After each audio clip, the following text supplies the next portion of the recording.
brothers and sisters of Africa. In fact, this Something historic just happened in Burkina Faso, and the whole world is talking. This week, President Ibrahim Traoré, the fearless captain, has just banned Bill Gates Foundation and its controversial project, Target Malaria, from ever setting foot in Burkina Faso again. Now, what is Target Malaria Project, and why did Bill Gates send this project to Africa? Let me explain. Target Malaria is a scientific research project which is funded by Bill and Melinda Gates Foundation. Their goal is to reduce malaria in Africa by controlling mosquito populations, since malaria is spread by mosquitoes. So they create genetically modified mosquitoes in a lab and release them into the environment to eat normal mosquitoes, and over time, this reduces the overall mosquito population. According to Bill Gates, he chose Africa for this experiment because malaria is a huge problem for Africa and he wants to save lives. You see, for years, foreign organizations, backed by billionaires and so-called philanthropists, have been using Burkina Faso and other African nations as their testing grounds.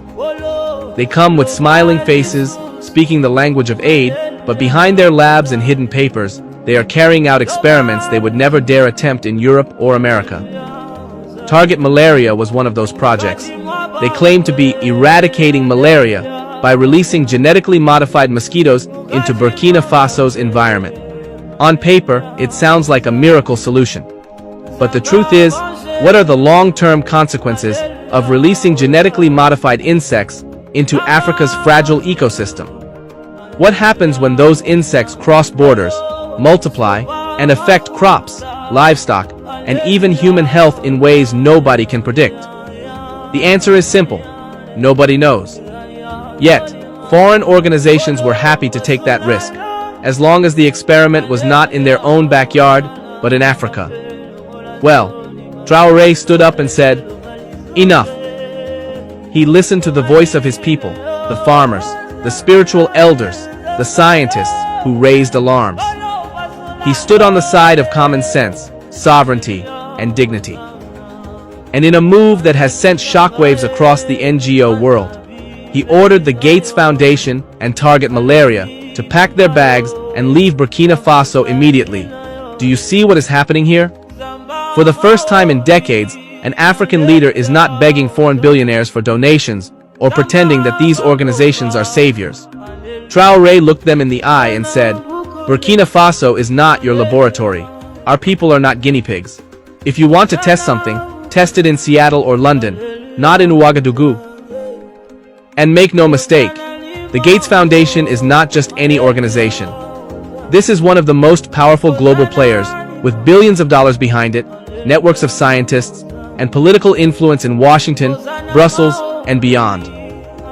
For a small West African country like Burkina Faso to stand up to such a giant is nothing short of revolutionary. But that is what makes Traoré different. He doesn't measure power in money or media headlines.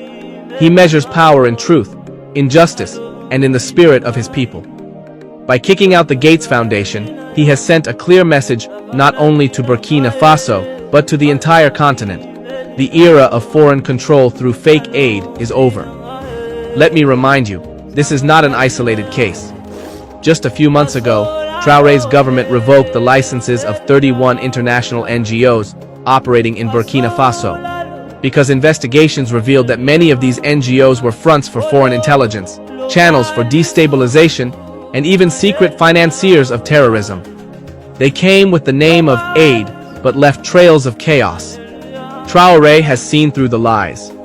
And today, by expelling the Gates Foundation, he has doubled down on his promise. Burkina Faso will be sovereign, or it will be nothing.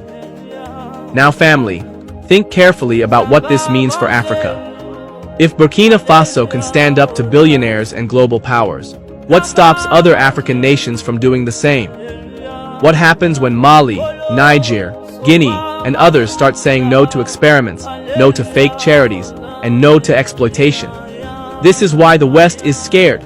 This is why they label Traoré as dangerous. Because one man's courage is awakening a whole continent. And believe me when I say this, this is just the beginning. Let's strip away the mask today. Let's talk about foreign aid. Because what happened with the Gates Foundation and Target Malaria in Burkina Faso is not an accident. It is part of a larger, dangerous pattern that has been going on in Africa for decades. Foreign aid has always been sold to Africans as a gift. They tell us it's generosity, that the West cares about Africa's poverty, our diseases, and our struggles. But when you look deeper, when you follow the money, when you examine the policies and the side effects, you realize that so much of what is called aid is nothing but a carefully packaged trap. Take the case of Burkina Faso. Target Malaria, backed by the Gates Foundation, was not here to simply help people. They were here to run experiments. Experiments with genetically modified mosquitoes that could alter the balance of ecosystems forever. Now ask yourself, if this was truly the solution to malaria, why was it not first tested in Paris? In New York? In Brussels? Why only in Burkina Faso? The answer is obvious, because in their eyes, African lives are cheap. They see our children as statistics. They see our lands as empty laboratories. And they know that corrupt governments in the past would sign anything for a few dollars in aid. But today, under Traoré, things are different. And that is why the reaction is so loud, because one leader has pulled back the curtain. Do you know that Burkina Faso has more NGOs per capita than some Western nations? And yet, why is it that for decades, the country remained poor, underdeveloped, and vulnerable to terrorism? Because many of these NGOs were never about development. They were about control. They come under different names: human rights groups, environmental organizations, humanitarian relief. But behind the curtains, they collect intelligence, spread propaganda, and manipulate public opinion. Let me give you a hard fact. Just this year alone, Traoré's government revoked the licenses of 31 international NGOs. Do you know what investigators found? That some of these organizations were directly funding terrorist cells under the guise of providing humanitarian assistance. They were building schools in the day and handing out weapons at night. They were giving food to one hand while giving GPS coordinates of Burkinabe military bases to foreign embassies with the other. So when Traoré expelled the Gates Foundation, it was not just about one organization. It was about sending a warning. Burkina Faso is no longer open for exploitation. Let's also talk about the psychological trap of foreign aid. For years, Africa has been made to feel like it cannot survive without Western help. They tell us, you need us for vaccines, you need us for food, you need us for money, you need us for jobs. But here's the truth. Africa is the richest continent on earth. Burkina Faso alone sits on gold, fertile land, and a young population ready to build. Mali has resources. Niger has uranium. Guinea has bauxite.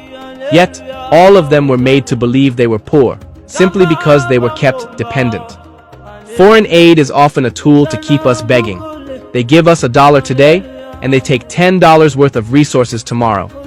They give us food aid, but the food destroys our local farmers who can't compete. They give us loans, but those loans come with strings attached. Contracts that force our governments to privatize, to sell off land, to surrender control. What is happening now in Burkina Faso is a rejection of that entire system. Traoré is not asking for charity. He is investing in agriculture, in mining, in education. He is telling his people, we will build with our own hands. We will not wait for outsiders to feed us while they poison us. Now, here is where it gets even more serious. The West is afraid. Not because Burkina Faso alone has kicked out the Gates Foundation, but because this act could inspire others. If Mali says no, if Niger says no, if Guinea says no, suddenly, the whole aid industry begins to crumble. Let's be honest, billions of dollars flow through these NGOs every year. That money doesn't just vanish. It pays salaries in Europe. It keeps offices open in Washington.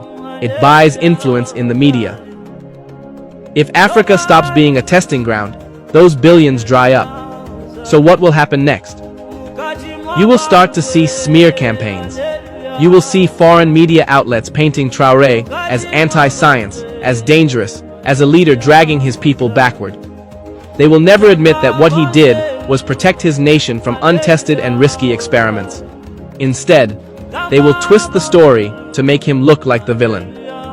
But family, don't be fooled. Because what Traoré has done is not backward, it is revolutionary. NGOs are not always innocent. Some of them are nothing but the soft arm of foreign intelligence.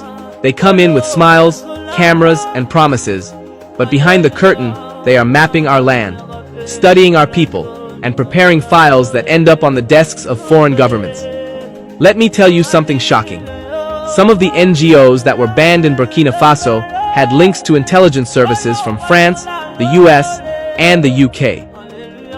Investigations by Traoré's government discovered that certain humanitarian groups were quietly collecting data on the locations of Burkinabe military bases, on the movements of troops, and even on mining activities.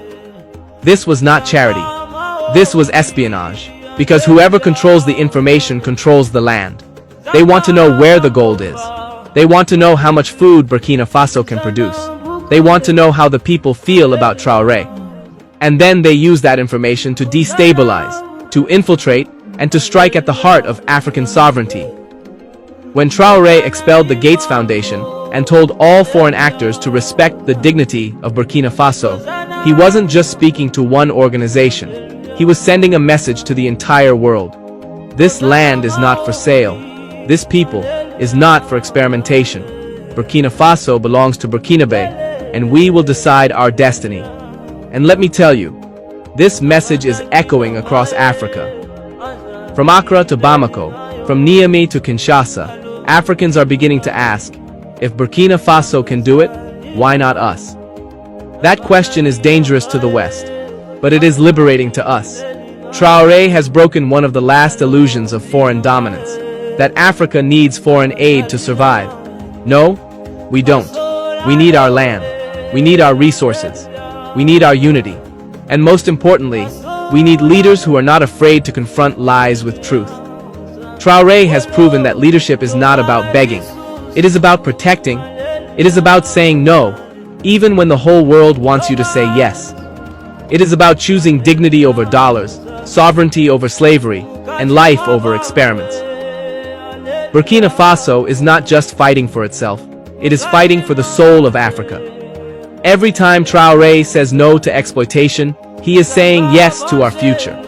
And whether they like it or not, the old system of fake aid and hidden agendas is crumbling. Bill Gates is introducing the first 8-year contraceptive to Africa. Now, I want to ask you, what is Bill Gates' obsession with Africa? Why are you in Africa? You're a billionaire. In fact, of all the things that you've ever done for Africa, how many of these things have actually turned out well for us? What have you achieved with this bill, the Gates Foundation, all the billions that you've been throwing into Africa? Where's the money gone? What has it done for us? I want somebody to explain to me why this man is so obsessed with population control in Africa. Why don't you go and do this in America, or in England, or in any of these other European nations, in South America, in Asia? Why is it Africa that you want to curtail the population? Do you know, people, that Africa, 70%, I believe, something like that, of the African population, especially Black Africa, is under the age of 18? We have the youngest population in the whole world, and the highest birth rate, and the continent with the most resources and food to feed them if you went stealing it all. G7, the West.